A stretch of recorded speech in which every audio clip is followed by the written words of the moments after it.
Assalamualaikum Ustaz. Waalaikumsalam warahmatullahi wabarakatuh.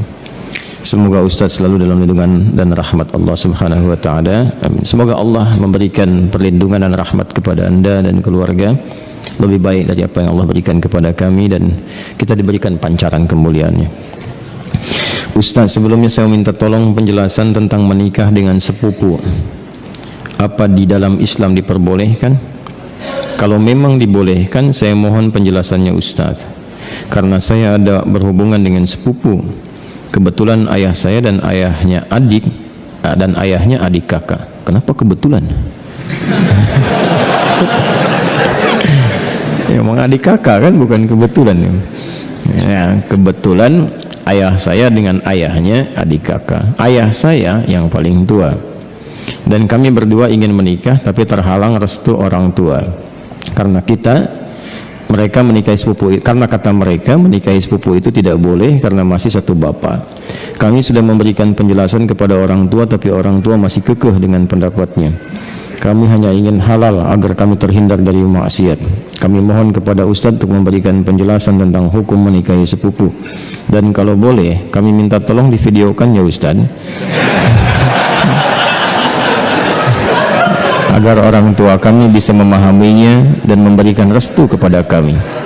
Sebelumnya terima kasih banyak ya Ustaz. Syukran, jazakallah. Anda memindahkan beban hidup Anda kepada saya. Tidak apa-apa, ini biasa. Ya, mau dijawab? Yuk kita pakai Quran aja dulu jawabnya. Buka Quran surah ke 33 Al-Ahzab ayat 50. Quran surah 33 ayat 50. Tolong diambilkan kursi satu lagi, biar duduk. Kursi satu lagi, minta kursi. Ada? Kita langsung aja ya, supaya nggak terlalu panjang. Hukum pernikahan dengan sepupu. Ada sepupu, ada keponakan, beda ya. Baik. Ini kan kasusnya begini. Ada adik kakak, ya. Kemudian masing-masing punya anak, kan? Anaknya ini saling punya rasa, ya, saling mencintai. Baik ya, masih ingat yang pernah saya sampaikan? Bukan 2 tahun lalu, kemarin malam Jumat, ya, baik ya. Dan rasa ini ingin disalurkan dalam bentuk yang halal untuk pernikahan. Menikahi yang yang dicintai, menikahi yang dicintai itu harapan. Tapi mencintai yang dinikahi itu kewajiban. Jelas? Baik ya? Nah sekarang ada harapan enggak untuk menikahi yang dicintai itu? Dia punya rasa cinta antara sepupu ini, ya, anak dengan anak, maka boleh enggak hukum nikahnya? Yuk kita lihat di Quran ya, surah ke-33 ayat 50. Ada ayatnya, dibaca. A'udzubillahi minasyaitonirrajim. Bismillahirrahmanirrahim. Ya ayyuhan nabiyyu inna ahlalna laka baik azwajaka allati ataita ujurahunna wa ma malakat baik yaminuk mimma afa Allahu alaih. Setelah itu wa banati ammika wa banati ammatika wa banati khalika wa banati khalatika. Terus ya, sampai situ dulu karena sesuai pertanyaan. Baik kan? Wa mar'atan mu'minatan in wahabat nafsaha lin nabi ya. Nah, itu nanti diteruskan ayatnya kemudian. Yuk kita lihat. Saya berdiri sebentar untuk menggambarkan dulu ya, sejenak. Wahai Nabi sallallahu alaihi wasallam, dengan keagunganku kata Allah, dihalalkan bagimu untuk menikahi perempuan-perempuan yang kualifikasinya dibenarkan secara agama. Terus ya, sepanjang engkau siapkan pula, ya, mahar yang engkau siapkan, kemudian juga dibolehkan dengan kualifikasi-kualifikasi tertentu. Jadi dalam pernikahan itu ada yang tidak diperkenankan menikah, ada yang dibolehkan menikah. Nanti yang tidak diperkenankan diantaranya di ayat ke-23 surah ke-4 itu. Surah An-Nisa ayat 23. Ayo yang jomblo fisabilillah tuh dituliskan dulu itu ya. Ada berapa kualifikasi itu, nanti kalau cari-cari jodoh jangan memaksa pada yang itu. Ya, itu yang tidak boleh. Hurrimat alaikum ummahatukum, ibumu nggak boleh. ya kan? Kemudian juga saudarimu nggak boleh, ya kan? Nanti ada kualifikasinya sampai dengan yang ke bawahnya, ya, atau kurang lebih ada 11 yang disebutkan di situ. Itu yang tidak diperkenankan. Nanti ayat 12-nya sebagai tambahan. Jadi yang ayat 23 itu yang disebut dengan mahram. Ayat 24-nya istri orang. Jadi kalau sudah jadi istri orang jangan dipaksa, ya. Paham? Baik, termasuk nanti ada hadis sahih di Al-Bukhari dan Muslim, hati-hati bergaul juga dengan ipar. Ya, karena itu bisa menanamkan panah-panah setan, ya, menghadirkan dalam jiwa itu benih-benih seperti rasa suka. Itu hati-hati, bisa jadi pengantarnya curhat. Ya, lama-lama hilang gitu. Nah, itu yang dipersoalan, ya. Saya tidak ingin lompat terlalu jauh, kita kembalikan. Nah, itu yang dilarang, yang tidak diperkenankan. Yang boleh siapa saja dari jalur kekerabatan. Ya, di An-Nisa ayat 23, ibu nggak boleh, bibi nggak boleh, gitu kan? Bibi, kemudian baik itu dari pihak ibu ataupun dari pihak ayah.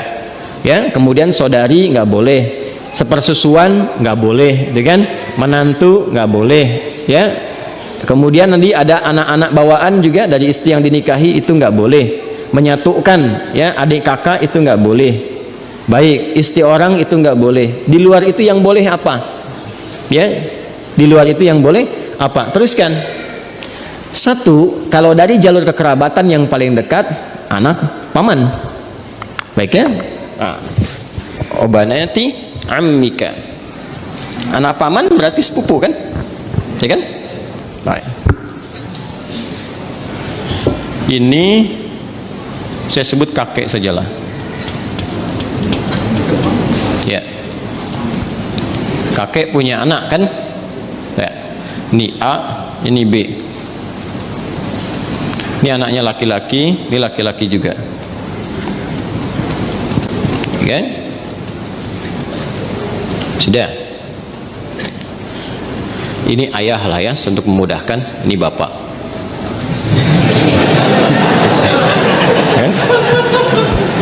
Kan punya anak kan? Berarti jadi ayah. Itu punya anak berarti bapak. A-nya apa? Ayah. B-nya bapak. Jelas? Nah, ini punya anak. Baik, ya. Ini X. Yang ini ya kan? Ini Y. Baik. Yang ini perempuan, Y. Yeti misalnya kan? Ya. Ini Safi. Ya.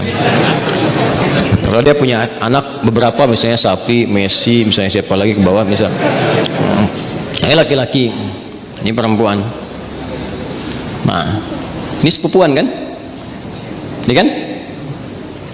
Ya, halo? Ini dengan ini sepupu ya?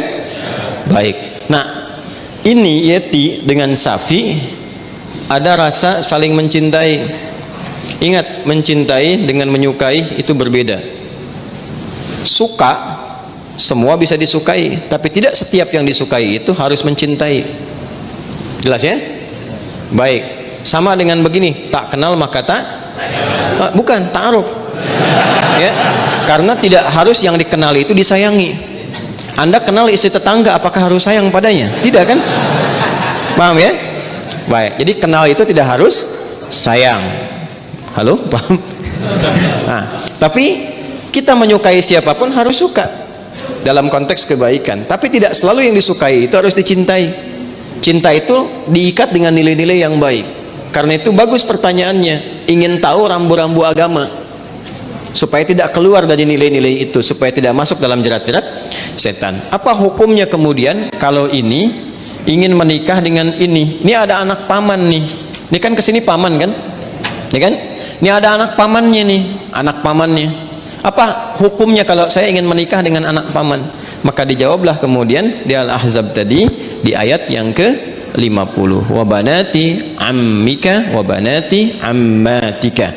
Ya, wa banati khalika wa banati khalatika. Am itu paman dari ayah. Khal paman dari ibu. Ammah, ammatun, ya, itu bibi dari ayah. Jadi ayah misalnya punya saudari perempuan, bibi kan? Ya. Baik, ibu kan punya juga ya, saudari ya. Nah, dari ibu itu disebut dengan khalun, Dan khalatun dari ayah disebut ammun dan ammatun. Jelas? Baik. Jadi hukumnya kalau ingin menikah antar sepupu boleh-boleh saja karena ini bukan mahram. Ya. Jelas? Sampai sini boleh. Kalau ditanya apakah boleh menikah antar sepupu? Boleh. Sepanjang tidak ada sebab-sebab lain yang mengharamkan itu. Apa sebab-sebab yang lain? Ini hukum asalnya boleh. Tapi nanti ada sebab-sebab lain yang menjadikan terlarang. Misal, ini hukum asal boleh, tapi ternyata ibunya Safi misalnya saat Safi lahir ASInya macet. Maka minta kepada ibunya Yeti untuk bisa di-share ASInya. Ya kan? Halo, ada yang salah. Huh? Share, like, and comment, ya kan? Baik. Kalau ini kemudian mendapatkan ASI yang sama dari ibunya Yeti, ya, di sini ada ibu misalnya, jadi saudari atau saudara sepersusuan. Dia walaupun sama-sama sepupu tidak menjadikan keduanya boleh menikah karena ada hubungan mahram birradha'ah. Tapi kalau di luar itu aman misalnya, bukan saudara atau saudari sepersusuan dan tidak ada faktor-faktor lain yang menjadikan ini terhambat, maka boleh-boleh saja. Tidak ada masalah di situ. Jelas? Sekalipun ada kebolehan, tapi tetap ditempuh dengan cara yang terhormat.